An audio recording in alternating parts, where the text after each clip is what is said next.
सोलिबाय थानाय 2024 इं मायथाइनि जा गुणोत्सव आनजाद बे गुणोत्सव आनजादखौ आसाम सरकारा बर' थुनलाइ आफाद आरो दुलाराय बर' फरायसा आफादनि जि दाबि बे दाबिखौ नेवसिनानै जों खुंनाय बायदिखौ नुदों। मानो होननानै बुङोब्ला थाखो 6नि जि सोंलु बिलाइ बर' बिजोंनि बे सोंलु बिलाइया सेल्फ इभालुएसन आरो इन्टारनेल इभालुएसननि जा सोंलु बिलाइ बे सोंलु बिलाइखौ इंराजि बिजोंजों जों साफायनायखौ नुनो मोन्दों। दा बेखौनो बिथा खालामनानै जों गभर्नर दख'र दुलाराय बर' फरायसा आफादाबो दख'रानि सिङाव थानाय गासै गंबा फरायसालिफोराव हाबनानै दिनैनि जा सेल्फ इभालुएसन आरो इन्टारनेल इभालुएसननि सोंलु बिलाइया इंराजि बिजोंजों फैनायनि थाखाय जों थाखो खथाखौ थाखो 6नि जा फरायसाफोर बे फरायसाफोरखौ नागारनो बिथोन होनायजों लोगोसे जों दिनै बे बाहाबारि गोजौ फरायसालियावबो फैनाय जादों।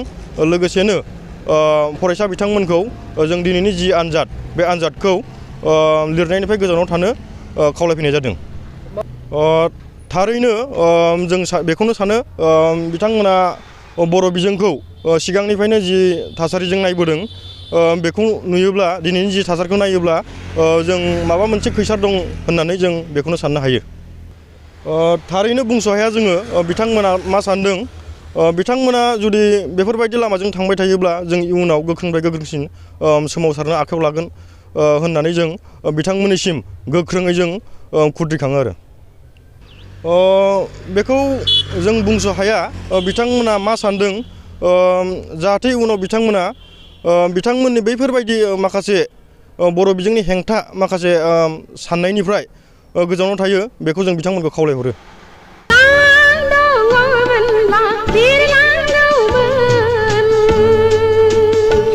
बर'नि गिबिसिन आबुं बर' सावथुन आलायारन सावथुनखौ नायनो हांखुर जानानै थानाय रायजो राजाफोरनि थाखाय गोजोनथाव खौरां। गावबा गावनि आंलाय आंनिसो सानदोंमोन। आलायारन सावथुनखौ अनसायगिरि रायजो राजाफोरनि थाखाय बाङाय बेसेनावनो दिन्थिनो थांखि लादों बड'सा फिल्म प्रडाक्शना।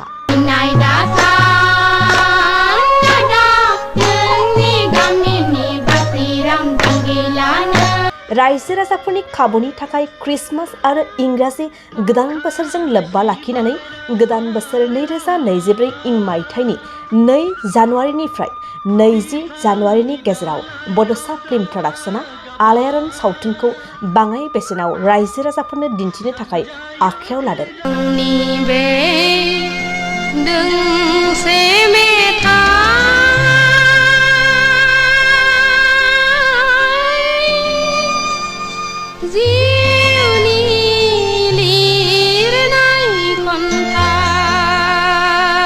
फैगौ 2 जानुवारिनिफ्राय 20 जानुवारिनि गेजेराव सिगाङाव लानाय बेसेननिख्रुइ गोबां खमसिन बेसेनाव आलायारन सावथुनखौ लांनानै रायजो राजाफोरनो दिन्थिनो हागोन। सुदेम बार बारनाय गोजोनग्लायनाय समाव बिरलाङो गोसोआ नोंनि सेराव। क्रिसमास आरो इंराजि गोदान बोसोरजों लोब्बा लाखिनानै आलायारन सावथुनखौ अनसायगिरि रायजो राजाफोरनि थाखाय बाङाय बेसेनावनो दिन्थिनो थांखि लादों बड'सा फिल्म प्रडाक्शना।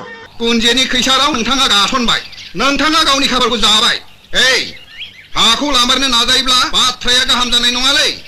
बेनिखायनो दासिमबो जुदि नोंथांमोनहा आलायारन सावथुनखौ नुवाखैब्ला थाबैनो जगाजग खालामदो आरो बाङाय बेसेनावनो लांनानै आलायारन सावथुनखौ नायनो गोसो जानानै थानाय रायजो राजाफोरनो दिन्थिहैदो। नों खालि आंनो 500 रांल' हर, हाया फाक्का।